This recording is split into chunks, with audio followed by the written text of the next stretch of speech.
I grew up in a house where I was never treated like a daughter. To my parents, I was more like unpaid help who happened to live under the same roof. While my brother relaxed on the couch and my parents watched TV, I was the one cooking dinner, washing dishes, cleaning the floors, and doing laundry. If something wasn't perfect, my mom would sigh and say, "You can't even do this right."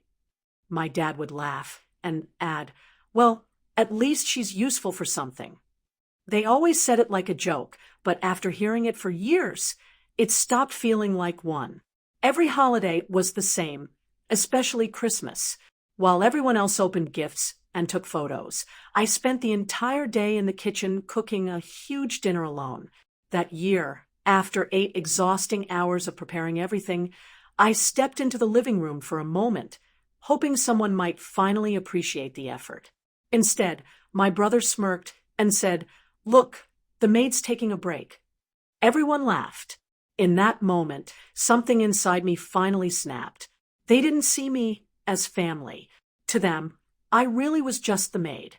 So I quietly went back to the kitchen, but this time, not to finish dinner. Because before the night was over, they were about to learn what happens when the maid finally decides to quit. The kitchen felt strangely quiet after that moment. The laughter from the living room continued, but it sounded distant now, like it belonged to another house. I stood there staring at everything I had spent the entire day preparing. The turkey was perfectly roasted, the mashed potatoes were still steaming, and the pies were cooling near the window. 8 hours of work, chopping, stirring, baking, just so everyone else could sit comfortably and enjoy it. For years, I had done the same thing, hoping that maybe one day someone would notice.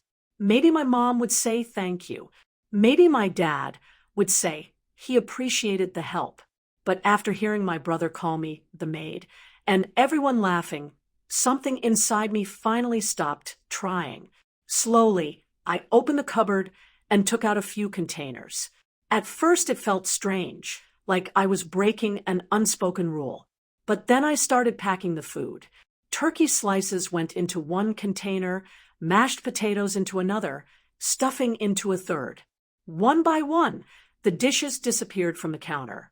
With every lid I closed, I felt a strange sense of calm growing inside me. From the living room, my dad called out, "Hey, is dinner ready yet?" His voice carried the same impatient tone, as always, like the meal was something he had ordered rather than something someone had worked all day to prepare. I didn't answer. I just kept packing.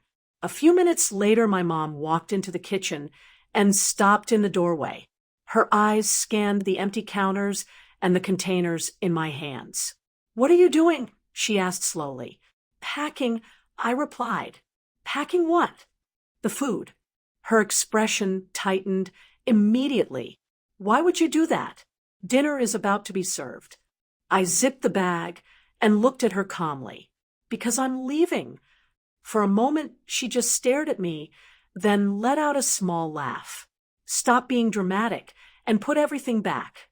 But before I could answer, my dad walked into the kitchen behind her. He looked around the room, confused by the empty oven and the missing dishes. "Wait, where's the turkey?" he asked. I lifted the bag, slightly. "Here." My brother leaned over the doorway and frowned. "You're joking, right?" "No," I said quietly. The room went completely silent. My dad crossed his arms and said firmly, "Put the food back on the table."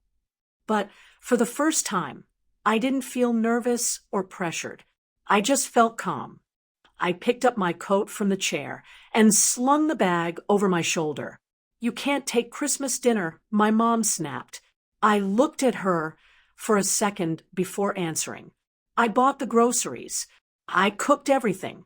And according to all of you, I'm just the maid." No one laughed this time. My brother shook his head and muttered, "You're ruining Christmas." I walked toward the door and replied quietly, "No, you did that a long time ago." And as I stepped outside with the food, leaving the kitchen empty behind me, they were finally standing in the house they had created, one where the maid had just quit. The night air was cold when I stepped outside, but for the first time in years it felt refreshing instead of uncomfortable. I walked down the street carrying the bags of food, the smell of Christmas dinner still rising from the containers. For a moment I wondered if I should feel guilty, but the feeling never came. Instead, I felt something I hadn't felt in that house for a long time: peace. A few of my friends were having a small Christmas gathering at their apartment, and when I arrived with bags full of food, they stared at me in surprise. "Wait, you made all this?" one of them asked. I nodded and set everything on the table. Soon the room filled with laughter and warm conversation as everyone helped serve the meal. No one ordered me around. No one complained about the food. Instead, they thanked me, helped clean up, and treated me like I actually belonged there. It was such a simple thing, but it meant more than any holiday I had ever spent at home. Meanwhile, my phone buzzed constantly in my pocket.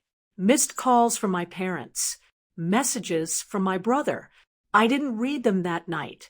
I already knew what they would say. Anger first, then blame. Maybe even a few attempts to make me feel guilty for ruining Christmas. But the truth was, Christmas had been ruined in that house long before I walked out the door. It had been ruined the moment they stopped seeing me as family and started seeing me as someone whose only job was to serve them. Days passed before I finally read the messages. At first, they were angry. My dad demanded that I come home and apologize. My mom said I had embarrassed the family. My brother called me selfish. But slowly the tone began to change. The house was different, without someone doing all the cooking and cleaning.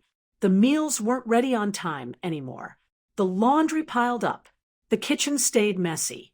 Eventually, a message arrived from my mom that simply said, "We didn't realize how much you did for this house."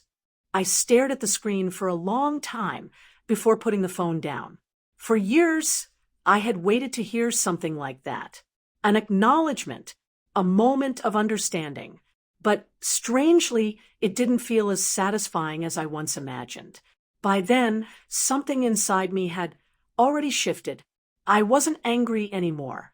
I just understood my worth better than I used to. That Christmas didn't end with shouting or revenge. It ended quietly. I moved forward with my life, focusing on people who treated me with respect instead of expectation. And eventually I realized something important. Walking away hadn't just been about dinner or chores. It had been about choosing myself for the first time. Because in the end, my parents didn't lose a meal that night.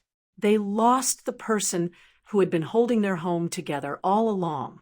And once someone learns they deserve better, they rarely go back to being treated like less.